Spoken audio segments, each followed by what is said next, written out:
Hello friends, welcome to our YouTube channel learn with NH. आज का ये video आप लोगों के लिए काफ़ी ज़बरदस्त होने वाला है दोस्तों।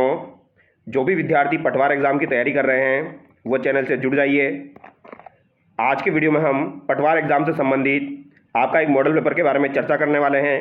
काफ़ी शानदार मॉडल पेपर ही आप लोगों के लिए होने वाला है। जो भी विद्यार्थी पटवार एग्ज़ाम में सिलेक्शन लेना चाहते हैं, पटवार की तैयारी कर रहे हैं, 11 तारीख को पटवार का एग्ज़ाम देने वाले हैं, वो इस वीडियो को जरूर देखिए दोस्तों। यहाँ से आपको काफ़ी ज़्यादा फ़ायदा मिलेगा। तो जो भी विद्यार्थी पटवार एग्ज़ाम की तैयारी कर रहे हैं वो चैनल से जुड़ जाइए। एकदम शानदार कंटेंट आपको मिलने वाला है। तो चलिए दोस्तों, बिना देरी के शुरू करते हैं। यहाँ पर सभी सब्जेक्ट्स के सवाल हम देखने वाले हैं, यानी कि यहाँ पर science, history, culture, geography, polity, computer, Hindi, science, सबके सवाल हम डिस्कस करेंगे। तो जो भी विद्यार्थी चैनल पर नए हैं वो चैनल से जुड़ जाइए। पहला सवाल देखिए, आहार नाल का सबसे लंबा हिस्सा कौन सा है? तो पहला सवाल कह रहा है आपका आहार नाल जो होती है आपकी, उसका सबसे लंबा हिस्सा कौन सा है? तो ये कौन सा हो जाएगा आपका? छोटी आंत हो जाएगी। छोटी आंत जो होती है ये सबसे लंबी होती है और इसकी लंबाई कितनी होती है? लगभग 6 मीटर होती है। ये आपको ध्यान रखना है। अगला सवाल देखिए, फलों में पाई जाने वाली शर्करा कौन सी है? तो फलों में पाई जाने वाली शर्करा आपकी कौन सी हो जाएगी? फ्रक्टोज हो जाएगी। ऑप्शन 2 यहाँ पर आपका करेक्ट हो जाएगा। और दूध में आपकी कौन सी शर्करा पाई जाती है? तो लैक्टोज आपकी दूध में पाई जाती है। अगला सवाल है आपका, मीना माता रोग जल में किस रसायन का स्तर बढ़ने के कारण होता है? तो मीना माता रोग जो होता है आपका, ये जल में किस रसायन का स्तर बढ़ने के कारण होता है? तो मर्क्यूरी का जब स्तर बढ़ जाता है दोस्तों तो मीना माता रोग होता है आपका। ये आपको ध्यान रखना है। और कैडमियम की वजह से आपका कौन सा रोग होता है? इटाई इटाई होता है। कैडमियम की वजह से आपका इटाई इटाई होता है। और नाइट्रेट की वजह से कौन सा होता है दोस्तों आपका? नाइट्रेट की वजह से आपका ब्लू बेबी सिंड्रोम होता है। और एक और आता है आपका आर्सेनिक की वजह से कौन सा होता है दोस्तों? तो आर्सेनिक जो होता है आपका, उसकी वजह से आपका कौन सा होता है? तो वो भी आपको ध्यान रखना है। अगर आपसे पूछा जाए आर्सेनिक की वजह से आपका कौन सा हो जाएगा, तो आर्सेनिक की वजह से आपका हो जाएगा दोस्तों ब्लैक फुट। ब्लैक फुट भी आपका एग्जाम में पूछ लिया जाता है। तो ब्लैक फुट जो है ये आपका आर्सेनिक की वजह से होता है। ठीक है। अगला सवाल है, निम्न में से क्या लाल लिटमस पत्र को नीला कर देगा? तो लाल लिटमस पत्र को नीला कौन कर देगा? यहाँ पर दिया गया है नींबू का रस, मर्दूपेय, सिरका या बेकिंग सोडा का घोल। तो आपको ध्यान रखना है दोस्तों, जो अम्ल होता है वो क्या करता है? वो आपके नीले लिटमस को लाल करता है। जबकि यहाँ पर क्या दिया गया है? लाल लिटमस को नीला कौन करेगा? तो लाल लिटमस को नीला कौन करेगा? क्षार करेगा आपका। तो इनमें से क्षार आपका कौन सा हो जाएगा? बेकिंग सोडे का घोल। ऑप्शन 4 यहाँ पर आपका करेक्ट हो जाएगा। लेकिन अम्ल का यहाँ पर पूछा जाता तो अम्ल क्या करता है? नीले को लाल करता है। जबकि क्षार क्या करता है? वो लाल को नीला करता है। ये बात आपको ध्यान रखनी है। अगला सवाल है, टमाटर सॉस में प्रयुक्त होने वाला परिरक्षक है। तो टमाटर जो सॉस होता है जिसको हम खाते हैं, तो उसमें परिरक्षक के यूज लिए कौन सा यूज में लिया जाता है? Sodium benzoate, potassium nitrate, potassium metabisulphite, calcium propionate. तो यहाँ पर सोडियम बेंजोनेट जो है वो यूज में लिया जाता है और इंपॉर्टेंट है, ये सवाल आपका बन सकता है। तो टमाटर सॉस में प्रयुक्त होने वाला परिरक्षक आपका कौन सा हो जाएगा? सोडियम बेंजोएट हो जाएगा। अगला सवाल है, यदि कोई वस्तु सभी रंगों को परावर्तित कर देती है तो उसका रंग होगा। तो यदि कोई वस्तु सभी रंगों को परावर्तित कर देती है तो उसका रंग कैसा होगा दोस्तों? तो उसका रंग कैसा हो जाएगा आपका? सफेद हो जाएगा। ऑप्शन 3 करेक्ट होगा। अगला सवाल है, बीज अंकुरण फल व फूल के विकास के लिए उत्तरदायी पादप हार्मोन है। तो दोस्तों बीज अंकुरण फल व फूल के विकास के लिए उत्तरदायी पादप हार्मोन आपका कौन सा हो जाएगा? तो ये जिबेरेलिन हो जाएगा। ऑप्शन 2 यहाँ पर आपका करेक्ट होगा, जिबेरेलिन हो जाएगा। अब यहाँ पर ये साइंस के 7 सवाल आपके कंप्लीट हो चुके हैं। अब हम यहाँ पर दोस्तों हिस्ट्री के सवाल देखने वाले हैं। 8वां सवाल आप देखिए, महात्मा बुद्ध के जीवन से संबंधित प्रतीकों में से असंगत युग्म का चयन कीजिए। तो असंगत युग्म आपको बताना है, जन्म कमल दिया गया है, गृह त्याग सिंह दिया गया है, प्रथम उपदेश धर्म चक्र दिया गया है, ज्ञान प्राप्ति आपकी बोधि वृक्ष दिया गया है। तो जन्म कमल इनका बिल्कुल सही है दोस्तों। गृह त्याग सिंह जो दिया गया है ये आपका गलत हो जाएगा दोस्तों। गृह त्याग जो सिंह दिया गया है ये आपका गलत हो जाएगा, क्योंकि गृह त्याग का जो प्रतीक होता है वो आपका कौन हो जाएगा? अश्व हो जाएगा। अश्व हो जाएगा, ये आपको ध्यान रखना है। ठीक है। और जो गृह त्याग किया जाता है दोस्तों उसे क्या कहा जाता है? तो इसे महाभिनिष्क्रमण कहा जाता है। इसे क्या कहा जाता है? महाभिनिष्क्रमण कहा जाता है। तो ये भी एक बार एग्जाम में पूछा हुआ है, तो ये भी आपको ध्यान रखना है। और प्रथम उपदेश धर्म चक्र हो जाएगा, ज्ञान प्राप्ति बोधि वृक्ष हो जाएगा। तो यहाँ पर 2 आपका गलत हो जाएगा। अगला सवाल देखिए, दशराज्य युद्ध किस नदी के किनारे लड़ा गया था? इंपॉर्टेंट युद्ध था दोस्तों ये आपका। दशराज्य युद्ध किस नदी के किनारे लड़ा गया था?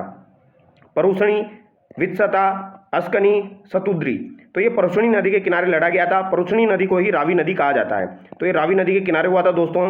ये आपको ध्यान रखना है, परुषणी नदी जो है ये रावी नदी को ही कहा जाता है। शतुद्री नदी किसे कहा जाता है? तो सतलज को शतुद्री नदी आपकी कहा जाता है। और वित्सता किसे कहा जाएगा? व्यास को कहा जाएगा। तो ये इंपॉर्टेंट सवाल है, ये ध्यान रखना है। दसरा के युद्ध जो है ये परुछनी नदी के किनारे हुआ था। और ये किस किस के मध्य लड़ा गया था?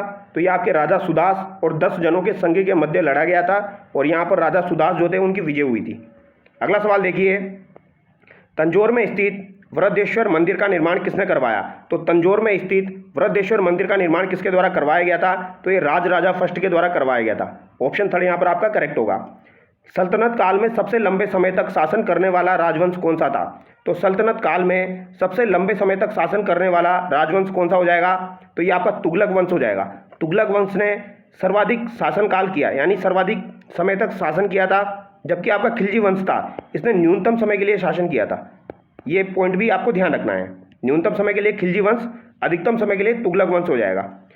किसी भारतीय द्वारा प्रकाशित पहला अखबार कौन सा था? तो किसी भारतीय के द्वारा, तो भारतीय के द्वारा प्रकाशित पहला अखबार आपका कौन सा हो जाएगा? द बंगाल बजट, उदंत मार्तंड, सोम प्रकाश। तो ये आपका कौन सा हो जाएगा दोस्तों? बंगाल बजट हो जाएगा, बंगाल गजट। ऑप्शन 2 यहाँ पर आपका करेक्ट होगा। किसी भारतीय द्वारा प्रकाशित पहला अखबार आपका बंगाल गजट हो जाएगा। अच्छा, बंगाल गजट आपको ध्यान रखना है, यहाँ पर द बंगाल गजट दिया गया है। तो द बंगाल गजट जो है दोस्तों, ये प्रकाशित तो भारत में हुआ था, भारत से प्रकाशित होने वाला पहला था, लेकिन ये भारतीय के द्वारा नहीं किया गया था।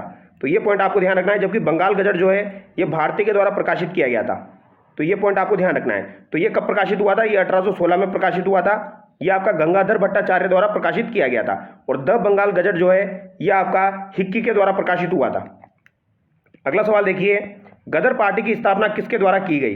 तो गदर पार्टी की स्थापना जो है ये किसके द्वारा की गई थी दोस्तों? बेसिक सा सवाल है, पूछा जाता है। तो गदर पार्टी की स्थापना 1913 में की गई थी आपकी। तो 1913 में लाला हरदयाल के द्वारा गदर पार्टी की स्थापना की गई थी, ये आपको ध्यान रखना है। और यहाँ पर अध्यक्ष किसको बनाया गया था अगर आपसे पूछा जाए? तो यहाँ पर अध्यक्ष किसे बनाया गया था? तो सोहन सिंह भाकना को यहाँ पर अध्यक्ष बनाया गया था। सोहन सिंह भाकना जो है इनको यहाँ पर अध्यक्ष बनाया गया था। इंपॉर्टेंट पॉइंट है, ध्यान रखना है। यहाँ पर गलती करने के चांसेस रहेंगे, अगर वो अध्यक्ष पूछेगा तो भी बच्चे लाला हरदयाल कर देंगे। तो ये आपको ध्यान रखना है, सोहन सिंह भाकना। अगला सवाल देखिए, चंपारण सत्याग्रह का कारण था। तो चंपारण सत्याग्रह जो हुआ था इसका कारण क्या था? तो चंपारण सत्याग्रह महात्मा गांधी जी के द्वारा किया गया था। इसका प्रमुख कारण क्या था? तो ये 1917 में हुआ था। इसका प्रमुख कारण क्या था दोस्तों? तीन कटिया प्रथा। ऑप्शन 4 करेक्ट हो जाएगा, तीन कटिया प्रथा। तीन कटिया प्रथा क्या होती है दोस्तों? जब बिहार में किसानों को अपनी जमीन के 3/20 भाग पर नील की खेती करना जो था अनिवार्य था। तो नील की खेती करना जो है वो 3/20 भाग में अनिवार्य था। इसके लिए किया गया था यह आंदोलन, तीन कटिया प्रथा।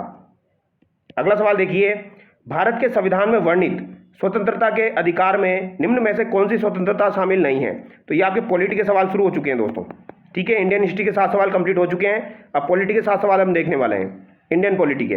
तो भारत के संविधान में वर्णित स्वतंत्रता के अधिकार में निम्न में से कौन सी स्वतंत्रता शामिल नहीं है?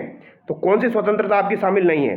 सहकारी समिति आप बना सकते हो, निर्बाध घूम सकते हो आप, संपत्ति का अधिकार, वाक अभिव्यक्ति की स्वतंत्रता। तो संपत्ति का अधिकार पहले था दोस्तों, लेकिन 44वें संविधान संशोधन से इसको हटा दिया गया है और 300 क में इसे एक विधिक अधिकार बना दिया गया है। ये आपको ध्यान रखना है। अगला सवाल है, भारतीय संविधान में संसद के दोनों सदनों की संयुक्त बैठक का प्रावधान कहां से लिया गया? तो भारत संविधान का जो है उसमें संसद की जो दोनों सदन होती है उनकी संयुक्त बैठक होती है। तो संयुक्त बैठक जो होती है उसका प्रावधान कहां से लिया गया है, ये आपसे पूछा गया है। तो इसका प्रावधान कहां से लिया गया है? आपका ऑस्ट्रेलिया से लिया गया है। और समवर्ती सूची का प्रावधान जो है ये कहां से लिया गया है? तो समवर्ती सूची का प्रावधान भी आपका ऑस्ट्रेलिया से ही लिया गया है। तो दोनों पॉइंट इंपॉर्टेंट है, ध्यान रखने हैं। संयुक्त बैठक का प्रावधान ऑस्ट्रेलिया से लिया गया, समवर्ती सूची का प्रावधान भी ऑस्ट्रेलिया से लिया गया।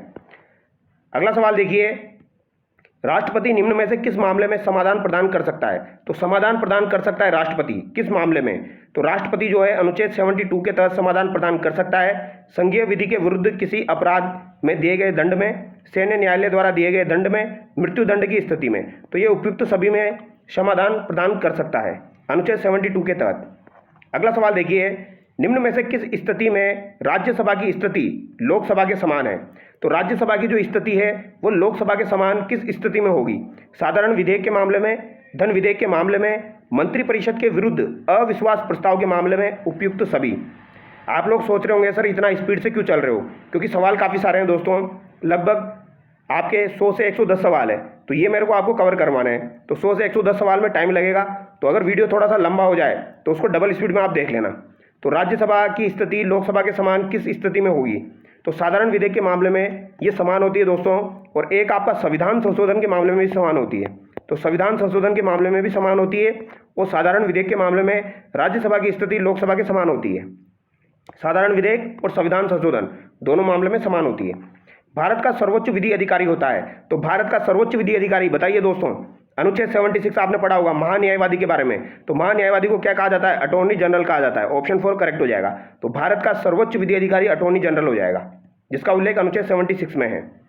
अगला सवाल है, निम्न में से किस सूची के विषयों द्वारा केंद्र व राज्य दोनों कानून बना सकते हैं? तो केंद्र और राज्य दोनों कानून बना सकते हैं, ये कौन सी विषय हो जाएगा? आपका समवर्ती सूची हो जाएगी। समवर्ती सूची जो है, इस पर आपका केंद्र कानून बना सकता है, राज्य भी कानून बना सकता है, दोनों कानून बना सकते हैं, ये दोनों के अधिकार में होती है। आगे देखिए, राष्ट्रपति एवं उपराष्ट्रपति के निर्वाचन से संबंधित विवादों का निपटारा कौन करता है? तो राष्ट्रपति और उपराष्ट्रपति दोनों के निर्वाचन संबंधी विवादों का निपटारा कौन करेगा? तो ये सर्वोच्च न्यायालय करेगा। ऑप्शन 3 यहाँ पर आपका बिल्कुल करेक्ट होगा, और ये इंपॉर्टेंट सवाल बन के आता है आपका, कि आपको ध्यान रखना है। लक्षद्वीप समूह का सबसे बड़ा द्वीप कौन सा है? तो ये आपके पॉलिटी के 7 सवाल कंप्लीट हो चुके हैं। अब जियोग्राफी के 7 सवाल आपके शुरू होंगे। लक्षद्वीप समूह का सबसे बड़ा द्वीप कौन सा है? तो लक्षद्वीप जो है दोस्तों, इसका सबसे बड़ा द्वीप आपका कौन सा है? तो सबसे बड़ा द्वीप आपका कौन सा हो जाएगा? एंड्रोट हो जाएगा। ऑप्शन 2 यहाँ पर करेक्ट होगा, एंड्रोट। इंपॉर्टेंट सवाल है, एंड्रोट। और अगर आपसे पूछा जाए मिनिकॉय द्वीप जो है वो किसका भाग है? तो मिनिकॉय जो है वो भी आपका लक्षद्वीप का ही भाग है। मिनिकॉय जो है वो किसका भाग है? लक्षद्वीप का भाग है, ये आपको ध्यान रखना है। और सबसे बड़ा कौन सा हो जाएगा? एंड्रोट हो जाएगा। और एंड्रोट के बाद में दूसरा सबसे बड़ा कौन सा हो जाएगा? लक्षद्वीप का मिनिकॉय हो जाएगा। तो ये पॉइंट आपको ध्यान रखना है। अगला सवाल देखिए, निम्न में से असंगत युग्म का चयन कीजिए। तो भैया असंगत युग्म बताइए। जलप्रपात दिए गए हैं, नदी दी गई है, सिंपल सा सवाल है, ये आपको ध्यान रखने पड़ेंगे, ठीक है। तो कुंचिकल जलप्रपात जो है ये वराई नदी पर बना हुआ है, धुआंधार जलप्रपात नर्मदा नदी पर है, जोग जलप्रपात कावेरी नदी पर दिया गया है, हुंडरू आपका स्वर्ण रेखा नदी पर दिया गया है। तो भैया आपकी जानकारी के लिए बता दूं, कुंचिकल जो है ये वराई नदी पर बिल्कुल सही दिया गया है आपका, धुआंधार जलप्रपात नर्मदा नदी पर बिल्कुल सही है, लेकिन जोग जलप्रपात कावेरी नदी पर ना होकर ये किस पर हो जाएगा? आपका शरावती नदी पर हो जाएगा, शरावती नदी पर होगा, ये आपको ध्यान रखना है, ठीक है। और हुंडरू जो जलप्रपात है ये आपका स्वर्ण रेखा नदी पर बिल्कुल सही दिया गया है, तो ये पॉइंट भी आपको ध्यान रखना है। अगला सवाल देखिए, ग्रीष्म ऋतु के अंत में कर्नाटक में होने वाली संवहनीय वर्षा कहलाती है। तो ग्रीष्म ऋतु के अंत में कर्नाटक के बारे में यहाँ पर बात की जा रही है, तो कर्नाटक में होने वाली जो संवहनीय वर्षा होती है वो क्या कहलाती है आपकी? चेरी ब्लॉसम, आम्र वर्षा, फूलों की बौछार या नार्वेस्टर? तो बताइए क्या आंसर होगा दोस्तों। तो संवहनीय वर्षा जो कि कर्नाटक में होती है वो आपकी क्या कहलाती है? वो आपकी चेरी ब्लॉसम कहलाती है। ऑप्शन 1 यहाँ पर आपका करेक्ट हो जाएगा। लेकिन इसे केरल में किस नाम से जाना जाता है? केरल में इसे आम्र वर्षा या फूलों की बौछार के नाम से जाना जाता है। तो ये आम्र वर्षा और फूलों की बौछार एक ही बात है दोस्तों, इसको केरल में कहा जाता है, लेकिन कर्नाटक में से क्या कहा जाएगा? चेरी ब्लॉसम कहा जाएगा, ये आपको ध्यान रखना है, ठीक है। अगला सवाल है, झारखंड में स्थानांतरित कृषि को किस नाम से जाना जाता है? तो ये भी इंपॉर्टेंट सवाल है आपका, झारखंड में जो स्थानांतरित कृषि होती है उसे किस नाम से जाना जाता है? तो कभी भी आपसे पूछा जाए कुमारी जो है ये आपकी कहाँ की स्थानांतरित कृषि है? तो भैया ये पश्चिमी घाट की है, तो पश्चिमी घाट की कुमारी, इसको ऐसे याद रखना है, पश्चिमी घाट की कुमारी। खिल आपकी कहाँ की हो जाएगी? जम्मू कश्मीर की हो जाएगी, खिल आपकी जम्मू कश्मीर की हो जाएगी, ये आपको ध्यान रखना है। खिल कहाँ की हो जाएगी आपकी? जम्मू कश्मीर नहीं होगा, हिमालय क्षेत्र सही होगा यहाँ पर, हिमालय क्षेत्र। खिल कहाँ की हो जाएगी आपकी? हिमालय क्षेत्र की हो जाएगी, ठीक है, हिमालय क्षेत्र की हो जाएगी आपकी खिल। पामा डाबी कहाँ की हो जाएगी दोस्तों? पामा डाबी आपकी उड़ीसा की हो जाएगी, पामा डाबी आपकी उड़ीसा की हो जाएगी, ये आपको ध्यान रखना है, ये इंपॉर्टेंट है। कुमारी पश्चिमी घाट की है, खिल आपकी हिमालय क्षेत्र की हो जाएगी, पामा डाबी आपकी उड़ीसा की हो जाएगी, और कुरुआ जो है ये कहाँ की हो जाएगी? आपकी झारखंड की हो जाएगी। तो इंपॉर्टेंट है, ध्यान रखना है। पामा डाबी कोमान आपकी उड़ीसा की होगी, लेकिन कुरुआ जो है ये कहाँ की हो जाएगी आपकी? तो ये आपकी झारखंड की हो जाएगी भैया, कहाँ की होगी? झारखंड की। अगला सवाल देखिए, भारत ने क्योटो प्रोटोकॉल को कब अनुमोदित किया? तो भारत का जो क्योटो प्रोटोकॉल है ये कब अनुमोदित किया गया था? तो भारत ने क्योटो प्रोटोकॉल कब अनुमोदित किया? तो क्योटो प्रोटोकॉल जो था दोस्तों, इसका आयोजन कब हुआ था? तो इसका आयोजन तो 1997 में हुआ था, लेकिन भारत ने इसे कब अनुमोदित किया? तो 2002 में अनुमोदित किया था, ये आपको ध्यान रखना है। ऑप्शन 2 यहाँ पर आपका करेक्ट होगा। अगला सवाल देखिए, विश्व पर्यावरण दिवस कब मनाया जाता है? तो ये 5 जून को मनाया जाता है, विश्व पर्यावरण दिवस। अगला सवाल देखिए, वनों की रक्षा के लिए चलाए गए एपीको आंदोलन के प्रणेता कौन थे? तो एपीको आंदोलन के प्रणेता आपके कौन हो जाएंगे? तो भैया सुंदरलाल बहुगुणा जो थे ये तो चिपको आंदोलन के प्रणेता थे। किसके प्रणेता थे? ये आपके चिपको आंदोलन जो हुआ था उसके प्रणेता कौन थे? सुंदरलाल बहुगुणा थे। और चंडी प्रसाद भट्ट जो थे ये भी आपके चिपको आंदोलन से जुड़े हुए थे। जबकि कल्याण सिंह रावत जो है तो ये कल्याण सिंह रावत जो हो जाएंगे आपके, ये दोस्तों किस आंदोलन से जुड़े हुए थे? तो ये मैत्री आंदोलन से जुड़े हुए थे। कल्याण सिंह रावत आपके मैत्री आंदोलन से जुड़े हुए थे। ठीक है, तो यहाँ पर आपका राइट आंसर पांडुरंग हेगड़े हो जाएगा। पांडुरंग हेगड़े जो है इनका संबंध आपका एपीको आंदोलन से हो जाएगा। अब अगला सवाल है, 6 जनवरी 2025 को आदिवासी नेता बिरसा मुंडा की 150वीं जयंती के उपलक्ष्य में पंचायत में से संसद 2.0 कार्यक्रम का उद्घाटन किसके द्वारा किया गया? तो ये किसके द्वारा किया गया था? ओम बिरला के द्वारा किया गया था। अगला सवाल है, निम्नलिखित में से कौन नियमित श्रेणी में उत्कृष्ट कोच के लिए द्रोणाचार्य पुरस्कार 2024 के विजेताओं में से नहीं है? तो द्रोणाचार्य पुरस्कार दिए गए थे, उसमें आपके नियमित श्रेणी में, एक तो आपका नियमित श्रेणी में दिया गया था और एक आजीवन श्रेणी में दिया गया था। तो नियमित श्रेणी के उत्कृष्ट कोच में कौन शामिल नहीं है? तो यहाँ पर सुभाष राणा शामिल है, दीपाली देशपांडे शामिल है, संदीप सागवान शामिल है। लेकिन एस मुरलीधरन जो है दोस्तों, इन्हें नियमित श्रेणी में नहीं दिया गया था। इनको किस श्रेणी में दिया गया था? इनको आजीवन श्रेणी में दिया गया था। ये आपको ध्यान रखना है। अगला सवाल है, भारत वन स्थिति रिपोर्ट 2023 के अनुसार भारत में क्षेत्रफल की दृष्टि से सर्वाधिक वृक्षावरण वाले राज्यों का क्रम है। तो इस सवाल में आप गलती कर सकते हो, क्योंकि सवाल को ध्यान से पढ़ना है। यहाँ पर क्या पूछा गया है? भारत में क्षेत्रफल की दृष्टि से सर्वाधिक वृक्षावरण वाले राज्यों का सही क्रम है। तो सर्वाधिक वनावरण भी होता है और सर्वाधिक आपका वनावरण भी होता है और सर्वाधिक आपका वृक्षावरण भी होता है। तो यहाँ पर किसके हिसाब से पूछा गया है दोस्तों? यहाँ पर आपका जो है वो वृक्षावरण के हिसाब से पूछा गया है। तो यहाँ पर आपका राइट आंसर क्या हो जाएगा? महाराष्ट्र, राजस्थान, उत्तर प्रदेश। अगर वृक्षावरण के हिसाब से पूछा जाए तो महाराष्ट्र, राजस्थान, उत्तर प्रदेश। लेकिन वनावरण के हिसाब से पूछा जाए तो मध्य प्रदेश, अरुणाचल और छत्तीसगढ़, ये आपका वनावरण के हिसाब से हो जाएगा। लेकिन वृक्षावरण के हिसाब से महाराष्ट्र, राजस्थान, उत्तर प्रदेश हो जाएगा। अगला सवाल देखिए,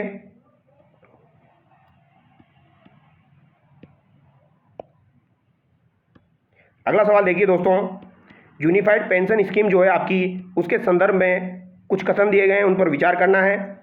इस योजना की सिफारिश टीवी सोमनाथन समिति द्वारा की गई। यह योजना 1 जनवरी 2025 से लागू हुई।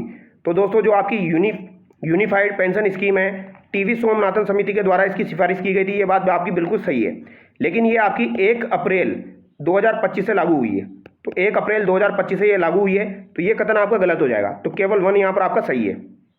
अगला सवाल देखिए, रातापानी वन्यजीव अभ्यारण्य जो कि भारत का 57वां टाइगर रिजर्व घोषित किया गया, ये किस राज्य में है? तो रातापानी इंपॉर्टेंट है आपका। रातापानी कहाँ पर हो जाएगा आपका? तो ये एमपी में हो जाएगा। और आपका 58वां कौन सा हो जाएगा? माधव हो जाएगा। ये भी कहाँ पर है आपका? एमपी में है। तो 58वां टाइगर रिजर्व तो माधव है जो कि एमपी में है। रातापानी भी आपका एमपी में हो जाएगा। अगला सवाल देखिए, राजस्थान सरकार के पंच गौरव कार्यक्रम के संबंध में निम्न को सुमेलित कीजिए। बालोतरा, ब्यावर, फलोदी, जयपुर। तो बालोतरा जो है इससे संबंधित है आपका रोहिड़ा, ब्यावर से संबंधित है आपका करंज, और फलोदी से संबंधित है आपका लेसुआ, और जयपुर से संबंधित है आपका पीलू जाल। ये आपको ध्यान रखना है। ऑप्शन 2 यहाँ पर आपका करेक्ट होगा। अब यहाँ पर आपके राजस्थान जीके के सवाल शुरू हो चुके हैं दोस्तों। 76वां राज्य स्तरीय गणतंत्र दिवस समारोह राज्य में कहाँ मनाया गया? तो 76वां आपका राज्य स्तरीय गणतंत्र दिवस जो था ये कहाँ पर हुआ था? तो ये आपका उदयपुर में हुआ था दोस्तों। कहाँ पर हुआ था? उदयपुर में हुआ था। इंपॉर्टेंट है। 76वां राज्य स्तरीय गणतंत्र दिवस आपका कहाँ पर हुआ था? उदयपुर में हुआ था। ये सवाल आपका पूछा जा सकता है दोस्तों, ठीक है, क्योंकि ये जयपुर में ना होकर आपका उदयपुर में हुआ था। केंद्रीय गृह मंत्रालय ने राजस्थान की किन हस्तियों को वर्ष 2025 में पद्मश्री देने की घोषणा की है? तो राजस्थान के 3 व्यक्तियों को पद्मश्री देने की घोषणा की गई, जिसमें आपके सिनकाफ निजाम हो जाएंगे जोधपुर के, बतुल बेगम हो जाएगी आपकी जयपुर की, बैजनाथ महाराज हो जाएंगे आपके सीकर के। उपयुक्त सभी यहाँ पर सही हो जाएंगे। कवच 4.0 संबंधित है। तो कवच 4.0 आपका किससे संबंधित है? पर्यटन विभाग के ऐप से। तो ये दोस्तों आपका नई रेल सुरक्षा प्रणाली से संबंधित है। ऑप्शन 2 यहाँ पर आपका करेक्ट हो जाएगा। तो कवच 4.0 का जो है परीक्षण किया गया था दोस्तों, इसकी टेस्टिंग की गई थी। तो ये आपकी सवाई माधोपुर, कोटा वाले जो स्टेशन है इनके मध्य में किया गया था। नई रेल सुरक्षा प्रणाली से संबंधित है आपका कवच 4.0। अगला सवाल देखिए, जनवरी 2025 में राजस्थान की किस पैरा खिलाड़ी को अर्जुन पुरस्कार से सम्मानित किया गया? तो अर्जुन पुरस्कार से किसे सम्मानित किया गया? तो जल्दीबाजी में अवनी लेखरा मत कर देना। यहाँ पर आपका राइट आंसर क्या हो जाएगा? मोना अग्रवाल हो जाएगा। ठीक है, तो किस पैरा खिलाड़ी को अर्जुन पुरस्कार से सम्मानित किया गया? मोना अग्रवाल को, जनवरी 2025 में। सवाल बनेगा ये आपका। अब राजस्थान जीके के सवाल देखिए, डूंगरपुर राज्य में गुहिल राजवंश का संस्थापक कौन था? तो डूंगरपुर राज्य जो है दोस्तों, उसमें आपका गुहिल राजवंश का संस्थापक कौन था? तो ये आपका सामंत सिंह हो जाएगा। कौन हो जाएगा? सामंत सिंह हो जाएगा। उदय सिंह यहाँ पर राइट आंसर नहीं होगा, ध्यान रखना है दोस्तों। गुहिल राजवंश का संस्थापक कौन हो जाएगा आपका? सामंत सिंह हो जाएगा। इंपॉर्टेंट सवाल है, यहाँ पर गलती करने के चांसेस है। और सामंत सिंह जो था गुहिल राजवंश का संस्थापक था दोस्तों डूंगरपुर में। और इसने राजधानी किसको बनाया था? तो इसने बड़ौदा को राजधानी बनाया था। ये पॉइंट भी आपको ध्यान रखना है। ठीक है, अगला सवाल देखिए, जैसलमेर की स्थापना हुई थी। तो जैसलमेर की स्थापना कब हुई थी दोस्तों? तो जैसलमेर की स्थापना आपकी 12 जुलाई कब हुई थी? 12 जुलाई 1155 को हुई थी। तो यहाँ पर शताब्दी आपसे पूछी गई है, तो 1155 में कौन सी शताब्दी हो जाएगी आपकी? 12वीं शताब्दी हो जाएगी। और राव जैसल के द्वारा आपकी जैसलमेर की स्थापना की गई थी। तो यहाँ पर 12 जुलाई 1155 आपका स्थापना दिन हो जाएगा। 12वीं शताब्दी यहाँ पर राइट आंसर हो जाएगा। अगला सवाल देखिए, अलाउद्दीन खिलजी की निम्नांकित विजयों का कालक्रमानुसार व्यवस्थित कीजिए। काल क्रमानुसार व्यवस्थित करना है। रणथंबोर 1301 में आक्रमण हुआ था, चित्तौड़ में 1303 में आक्रमण हुआ था, सिवाना में 1308 में आक्रमण हुआ था, जालौर में 1311 में आक्रमण हुआ था। यानी ए, सी, डी और बी होगा। ए, सी, डी, बी होगा। पहला ऑप्शन आपका करेक्ट हो जाएगा। अगला सवाल देखिए, राज्यपाल द्वारा प्रख्यापित अध्यादेश की मंजूरी आवश्यक है। तो राज्यपाल द्वारा जो अध्यादेश प्रख्यापित किया जाता है उसमें किसकी मंजूरी आवश्यक है? तो राज्य विधानमंडल द्वारा जो है वो आपकी मंजूरी आवश्यक है। ऑप्शन 2 यहाँ पर आपका करेक्ट होगा। अगला सवाल है, राजस्थान विधानसभा का सदस्य रहे बिना कोई व्यक्ति कितने महीने तक राजस्थान में मंत्री पद पर रह सकता है? तो भैया अगर वो विधानसभा का सदस्य नहीं है तो मंत्री कितने समय के लिए रह सकता है? तो 6 माह के लिए वो मंत्री रह सकता है। ये आपको ध्यान रखना है, ठीक है। 6 माह यहाँ पर आपका राइट आंसर होगा। अगला सवाल देखिए, निम्न में से कौन राजस्थान के प्रथम विपक्ष के नेता थे? तो प्रथम विपक्ष के नेता आपके कौन हो जाएंगे? जसवंत सिंह, लक्ष्मण सिंह, परशुराम मदेरणा, रामनारायण चौधरी। तो प्रथम विपक्ष के नेता जो थे आपके वो जसवंत सिंह थे। इंपॉर्टेंट सवाल है, कौन हो जाएंगे? जसवंत सिंह हो जाएंगे प्रथम विपक्ष के नेता, ठीक है। और प्रथम विधानसभा के अध्यक्ष आपके नरोत्तम लाल जोशी थे, वो आपको ध्यान रखना है, नरोत्तम, ठीक है। और प्रथम विपक्ष के नेता आपके जसवंत सिंह हो जाएंगे। और प्रथम प्रोटेम स्पीकर आपके कौन थे? तो वो संग्राम सिंह थे। राजस्थान उच्च न्यायालय के जिन न्यायाधीशों को 29 अगस्त 1949 को शपथ दिलाई गई उनमें से कौन सम्मिलित नहीं है? तो ये डीप सवाल आपका पूछा गया था दोस्तों।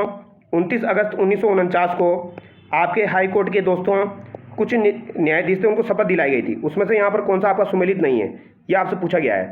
तो आपकी जानकारी के लिए मैं बता दूं एक बार, उस समय दोस्तों आपके 11 न्यायाधीशों को शपथ दिलाई गई थी राज प्रमुख के द्वारा। तो यहाँ पर न्यायमूर्ति लाला नवल किशोर जोधपुर दिया गया है, ये सही है। कंवर लाल बाफना दिया गया है जयपुर, ये भी सही है। जवान सिंह राणावत कोटा दिया गया है, ये गलत हो जाएगा, क्योंकि जवान सिंह राणावत जो है ये आपके उदयपुर से संबंधित है, ठीक है। कहाँ से संबंधित है? ये आपके उदयपुर से। और त्रिलोचन दत्त जो है इनका संबंध बीकानेर से हो जाएगा। अगला सवाल देखिए, राजस्थान के राज्य निर्वाचन आयोग के संबंध में निम्नांकित कथनों पर विचार कीजिए। तो राज्य निर्वाचन आयोग का पहला कथन है, भारत के संविधान के अनुच्छेद 243 के अधीन जुलाई 1994 में इसका गठन किया गया। तो ये बात बिल्कुल सही है, 243 के अधीन जुलाई 1994 में इसका गठन हुआ था। राज्य निर्वाचन आयुक्त के पदान्नत्व में यह एक सदस्य आयोग है। तो ये आपका एक सदस्य आयोग हो जाएगा, बिल्कुल सही बात है। तो दोनों कथन यहाँ पर सही हो जाएंगे आपके, तो ऑप्शन 2 करेक्ट हो जाएगा। अगला सवाल देखिए, जिला कलेक्टर किस सेवा का सदस्य होता है? तो जिला कलेक्टर जो होता है ये किस सेवा का सदस्य होता है आपका? तो आईएएस जो होता है ये भारतीय प्रशासनिक सेवा का आपका सदस्य होता है। तो यहाँ पर ऑप्शन 3 करेक्ट होगा। अगला सवाल देखिए, राजस्थान में नगर पालिका का जो अध्यक्ष होता है उसके विरुद्ध अविश्वास के प्रस्ताव पर विचार करने के लिए किसी बैठक के गठन के लिए गणपूर्ति, उसमें मतदान के हकदार व्यक्तियों की कुल संख्या की होगी।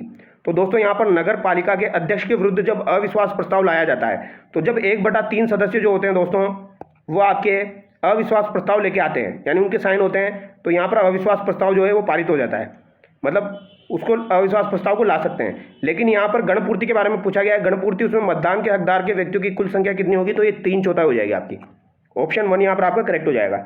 इसको एक बार समझ लीजिए, राजस्थान का जो नगर पालिका का अध्यक्ष होता है उसके विरुद्ध 1/3 पार्षदों द्वारा लाए गए अविश्वास प्रस्ताव को 3/4 बहुमत से पारित करने के बाद जनमत संग्रह बहुमत प्रस्ताव के पक्ष में आने पर नगर पालिका अध्यक्ष को अपने पद से त्यागपत्र देना पड़ता है। अगर 3/4 की गणापूर्ति हो जाए तो यहाँ पर त्यागपत्र देना पड़ सकता है उसको। अगला सवाल देखिए, राजस्थान राज्य सूचना आयोग के गठन में निम्न की भूमिका नहीं होती। तो दोस्तों राज्य सूचना आयोग जो होता है उसके गठन में किसकी भूमिका नहीं होती है? विधानसभा का विपक्ष का नेता होता है, एक आपका मनोनीत कैबिनेट मंत्री भी होता है, राष्ट्रपति एवं प्रधानमंत्री नहीं होते हैं, राजस्थान सूचना आयोग में राज्यपाल एवं मुख्यमंत्री होता है। तो ऑप्शन 3 यहाँ पर आपका करेक्ट हो जाएगा। राज्य सूचना आयोग जो है दोस्तों ये कब अधिनियमित किया गया था? यह भी आपकी सेट इसमें पूछा गया था दोस्तों जेल परी के एग्जाम में। तो 15 जून आपका 2005 को ये आपका अधिनियमित किया गया था, यानी राष्ट्रपति की अनुमति मिली थी 15 जून 2005 को। जबकि लागू कब हुआ था ये आपका? तो 12 अक्टूबर 2005 को लागू हुआ था, ठीक है। भारत की बात कर रहा हूँ मैं, ये आपको ध्यान रखना है। अगला सवाल देखिए, राजस्थान के प्रथम लोकायुक्त कौन थे? तो राजस्थान के प्रथम लोकायुक्त आपके कौन हो जाएंगे? ID दुआ हो जाएंगे, जिनकी नियुक्ति आपकी अगस्त 1973 में हुई थी, अगस्त 1973 में हुई थी। और प्रथम उप लोकायुक्त आपके कौन हो जाएंगे? KPU मेनन हो जाएंगे, वो भी आपको ध्यान रखना है।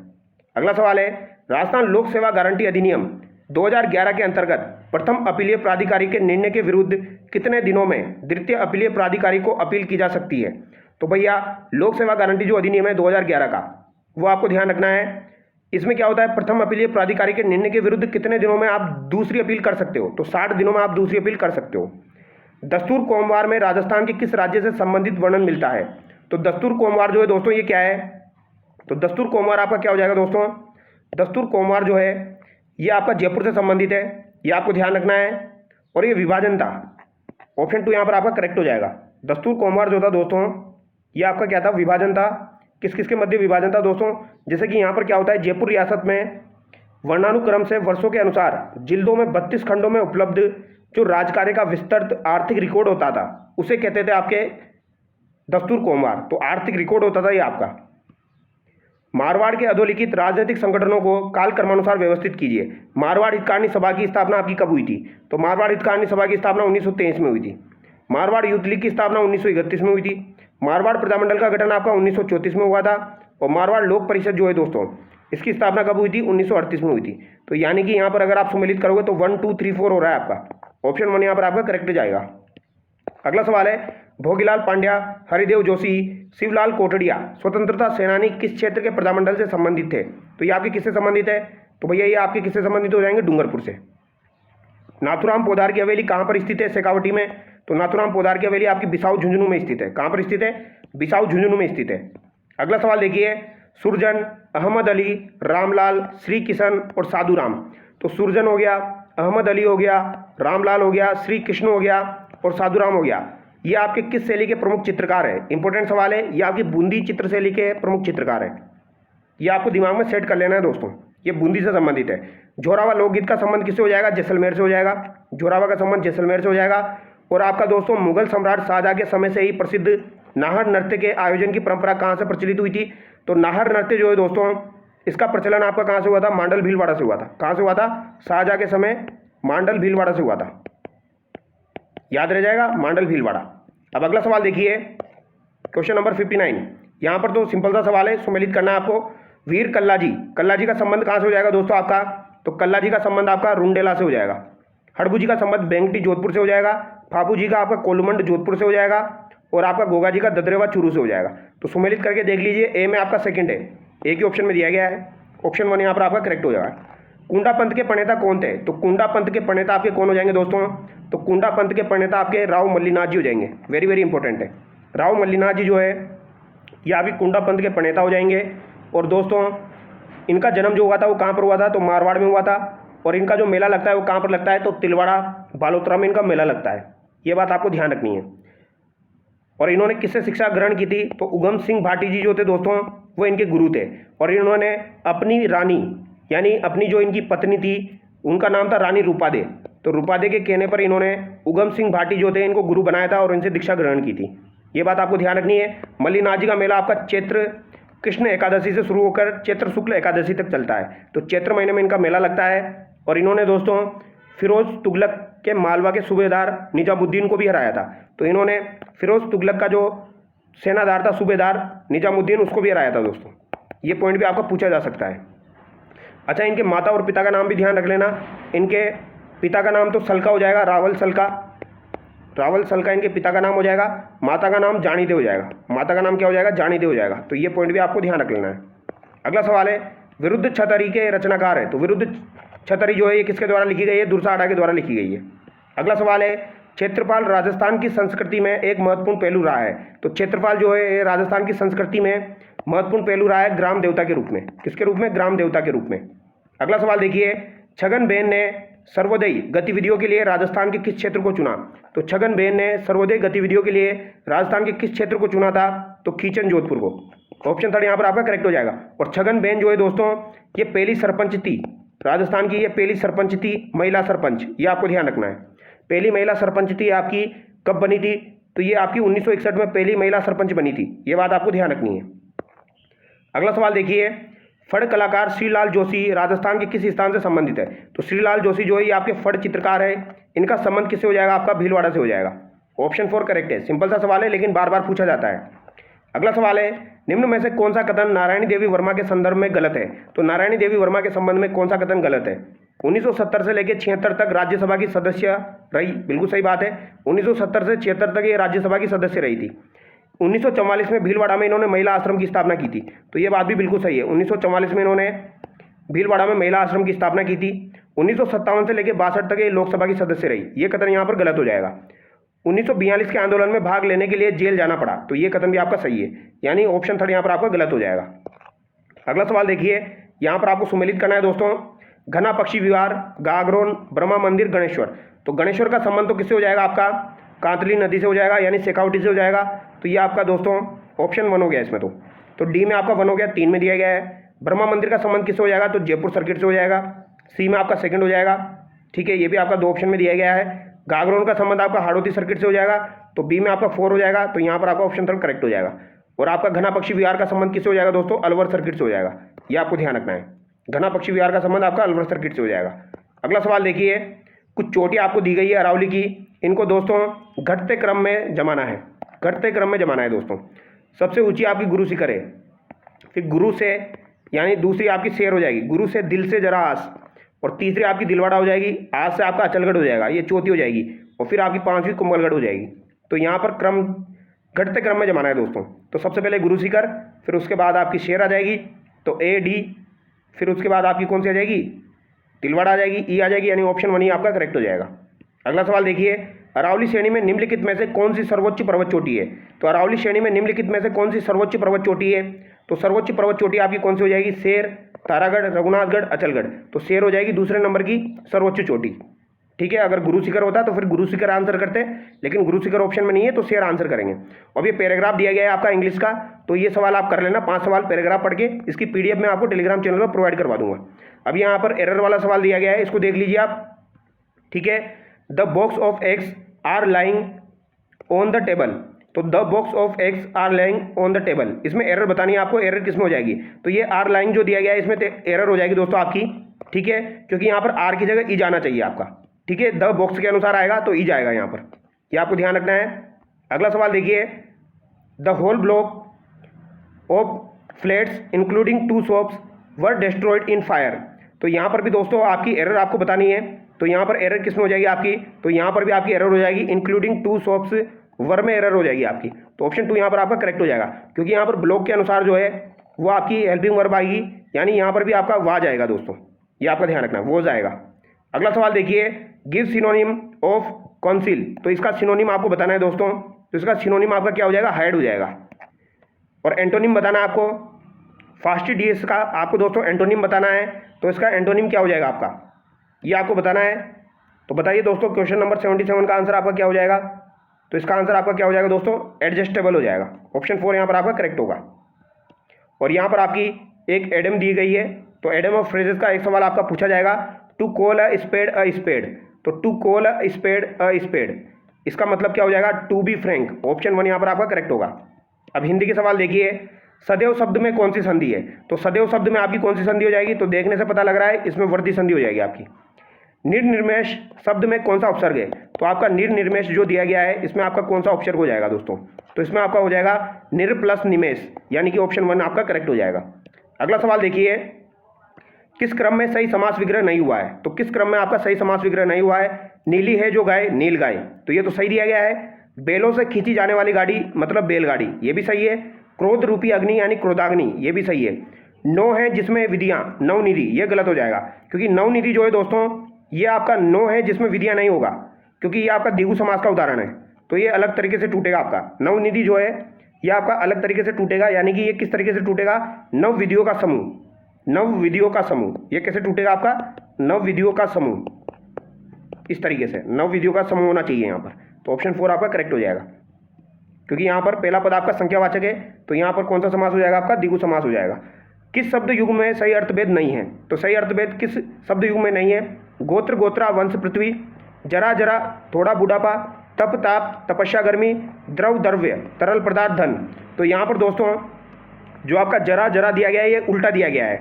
जो जरा आपका दिया गया है जिसमें नीचे बिंदी नहीं लगी हुई है, इसका मतलब हो जाएगा आपका बुढ़ापा, ये आपको ध्यान रखना है।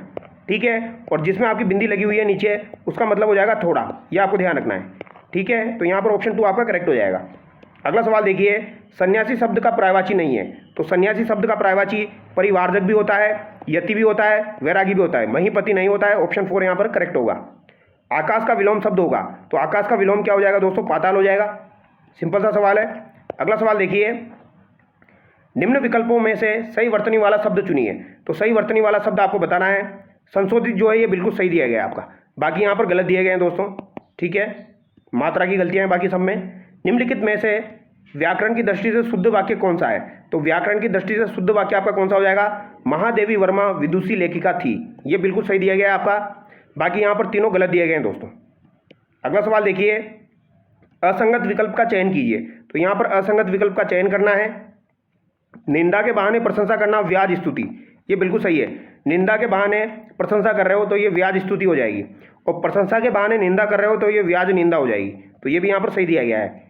पर्वत का निचला मैदानी भाग जो होता है वो उपत्यका होता है, तो ये भी सही हो जाएगा। यानी कि यहाँ पर थर्ड गलत दिया गया है, जिसने ऋण चुका दिया हो, तो जिसने ऋण चुका दिया हो उसको क्या कहा जाएगा दोस्तों, उसको कहा जाएगा ऊऋण, उसे क्या कहा जाएगा, ऊऋण कहा जाएगा, ये आपको ध्यान रखना है, ऊऋण कहा जाएगा। लेकिन यहाँ पर उत्तम ऋण दिया गया है, तो ये गलत हो जाएगा दोस्तों। इसका मतलब आपका क्या हो जाएगा, इसका मतलब वह व्यक्ति जो ऋण देता है उसका मतलब हो जाएगा आपका उत्तम ऋण, ये इसका मतलब हो जाएगा जो व्यक्ति ऋण देता है। अगला सवाल देखिए, किस विकल्प में सही पारिभाषिक शब्द नहीं है, रेस्पोंडेंट प्रतिवादी, यहाँ पर आपका डिटरेंट पनिशमेंट दिया गया है, निवारक दंड, लीगल प्रोटेक्शन न्यायिक संरक्षण, डी फैक्टो दिया गया है वस्तुतः, तो यहाँ पर लीगल प्रोटेक्शन का मतलब न्यायिक संरक्षण नहीं होगा दोस्तों, ये गलत है आपका, क्योंकि लीगल प्रोटेक्शन का मतलब आपका क्या हो जाएगा, इसका मतलब हो जाएगा विधिक संरक्षण, क्या हो जाएगा, विधिक संरक्षण, ये आपको ध्यान रखना है। अगला सवाल देखिए, इनिशियल्स शब्द का हिंदी समकक्ष शब्द है, तो ये काफी बार एग्जाम में पूछा जाता है, इसका मतलब हो जाएगा आपका लघु हस्ताक्षर। बगले झांकना मुहावरे का अर्थ है, तो बगले झांकना मुहावरे का अर्थ क्या हो जाएगा दोस्तों, तो दोस्तों उत्तर न दे सकना, जब हम उत्तर नहीं दे पाते हैं तो इधर उधर देखने की कोशिश करते हैं, तो बगले झांकना हो जाएगा। ठीक है, अभी यहाँ से आपके दोस्तों रीजनिंग के सवाल आ गए हैं, तो इसकी पीडीएफ में आपको प्रोवाइड करवाऊंगा, इसका सोल्यूशन आप एक बार देख लेना। ठीक है, अब हम कंप्यूटर के सवाल देख लेते हैं। तो कंप्यूटर का पहला सवाल देखिए आप दोस्तों, क्वेश्चन नंबर 136, लाइनक्स एक है, तो लाइनक्स क्या है दोस्तों, तो ये एक आपका ऑपरेटिंग सिस्टम है, लाइनक्स एक आपका ऑपरेटिंग सिस्टम है। निम्न में से कौन सा एक विंडोज ऑपरेटिंग सिस्टम का वर्जन है, तो एक आपका विंडोज ऑपरेटिंग सिस्टम का वर्जन नहीं है पूछा गया है। तो विंडोज एक्सपी भी होता है, विंडोज 10 भी होता है, विंडोज विस्टा भी होता है, विंडोज 9 नहीं होता है। ठीक है, अगला सवाल है, कंप्यूटर आंकड़ों में अशुद्धि को कहा जाता है, तो अशुद्धि को बग कहा जाता है, और अशुद्धि को दूर करने की जो प्रक्रिया होती है उसे डीबगिंग कहा जाता है। एमएस वर्ड में पंक्ति के आरंभ में जाने के लिए कौन सी कुंजी प्रयुक्त की जाती है, तो एमएस वर्ड में अगर आपको पंक्ति के आरंभ में जाना है तो आपको होम कुंजी यूज में ली जाती है, ऑप्शन 1 करेक्ट होगा। अगला सवाल है, निम्नलिखित में से कौन सी विशेषता वर्ड रेप की नहीं है, वर्ड रेप की है, तो वर्ड रेप का मतलब क्या होता है दोस्तों, वर्ड रेप का मतलब होता है आपका मतलब अपने आप दूसरी लाइन में लिख देना, तो आवश्यकता अनुसार टेक्स्ट को स्वतः ही अगली लाइन में भेज देना, ऑप्शन 3 यहाँ पर आपका करेक्ट होगा। अगला सवाल देखिए, एमएस एक्सेल में फॉर्मूला बार का प्रयोग किया जाता है, तो फॉर्मूला बार का प्रयोग एमएस एक्सेल में किया जाता है फॉर्मूला डालने के लिए, सेल में डेटा डालने के लिए, फॉर्मूला एडिट करने के लिए, तो उपयुक्त सभी यहाँ पर आपका करेक्ट होगा। अगला सवाल देखिए, क्वेश्चन नंबर आपका 142 हो जाएगा दोस्तों, निम्न में से कौन सा फंक्शन एमएस एक्सेल में मौजूद नहीं है, तो कौन सा फंक्शन एमएस एक्सेल में मौजूद नहीं है, सम भी कर सकते हो आप, मैक्स भी कर सकते हो, और मिनिमम भी कर सकते हो, मिन भी होता है दोस्तों, तो सम मैक्स मिन काउंट भी होता है, लेकिन एवरेज जो होता है दोस्तों उसको एवीजी ना लिख के पूरा लिखा जाता है दोस्तों, एवीजी ना लिख के उसे पूरा लिखा जाता है आपका एवरेज, इस तरीके से आपको पूरा लिखा जाता है उसे एवरेज। ठीक है, फिर आपका यहाँ पर इक्वल टू का साइन लगता है, और यहाँ पर आपका ब्रैकेट में जो भी लिखना हो उसका एवरेज यहाँ पर कर देगा ये आप। एमएस पावर पॉइंट में स्लाइड शो को शुरुआत से चलाने के लिए प्रयुक्त शॉर्टकट कुंजी कौन सी है, तो दोस्तों एमएस पावर पॉइंट को स्लाइड शो को शुरुआत से चलाने के लिए शॉर्टकट कुंजी आपकी F5 हो जाएगी।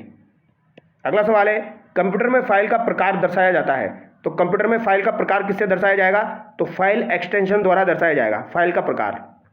निम्न में कंप्यूटर का भाग नहीं है, तो कंप्यूटर का भाग कौन सा नहीं है, सीपीयू होता है, मॉनिटर होता है, कीबोर्ड होता है, स्कैनर नहीं होता है, स्कैनर आपका कंप्यूटर का भाग नहीं होता है। कंप्यूटर के जिस भाग में डेटा एवं प्रोग्राम संग्रहित रहते हैं क्या कहलाता है, तो जिस भाग में आपका डेटा और प्रोग्राम संग्रहित किया जाएगा उसे क्या कहा जाएगा, इसे मेमोरी कहा जाता है दोस्तों, मेमोरी कहा जाएगा, ऑप्शन 3 यहाँ पर आपका करेक्ट हो जाएगा। फाइल को नाम देते समय किसका प्रयोग नहीं किया जा सकता, तो किसका प्रयोग नहीं कर सकते? तो यहाँ पर जो आपको साइन दिए गए हैं इन तीनों का प्रयोग नहीं कर सकते हो आप फाइल को नाम देते समय, क्योंकि वो लेगा ही नहीं, ये आपको ध्यान रखना है। स्क्रॉल लॉक कुंजी है, तो स्क्रॉल लॉक कुंजी आपकी कौन सी कुंजी हो जाएगी? तो भैया ये 3 कुंजियाँ होती है, वो आपको ध्यान रखनी होती है। 3 कुंजियाँ होती है ये आपकी, तो ये आपको ध्यान रखनी पड़ेगी। कौन कौन सी होती है एक बार बता देता हूँ मैं आपको। एक तो होती है आपकी कैप्स लॉक, एक होती है आपकी नम लॉक, एक तो होगी कैप्स लॉक, एक होगी आपकी नम लॉक, और एक होगी आपकी स्क्रॉल लॉक। ये कौन सी कुंजियाँ हो जाएगी आपकी दोस्तों? ये आपकी टोंगल कुंजियाँ हो जाएगी। ऑप्शन थोड़ा यहाँ पर आपका करेक्ट हो जाएगा, कैप्स, नम और स्क्रॉल। निम्न में से कंप्यूटर की विशेषता है, तो कंप्यूटर की विशेषता क्या हो जाएगी? परिसर्मिता, बहुमुखी, सटीकता, उक्त सभी हो जाएगा। बूटिंग अनुदेश संग्रहित होते हैं, तो बूटिंग के जो अनुदेश होते हैं ये आपके किस में संग्रहित होंगे दोस्तों?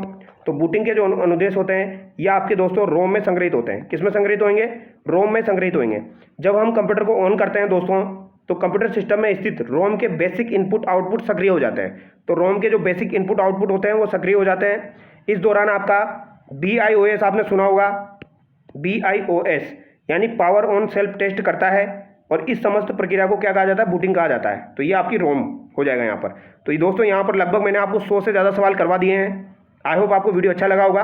अगर आपको वीडियो अच्छा लगा है तो वीडियो को लाइक जरूर करें और शेयर भी करें, ठीक है? तो चलिए दोस्तों नेक्स्ट वीडियो में मिलते हैं। Thank you so much.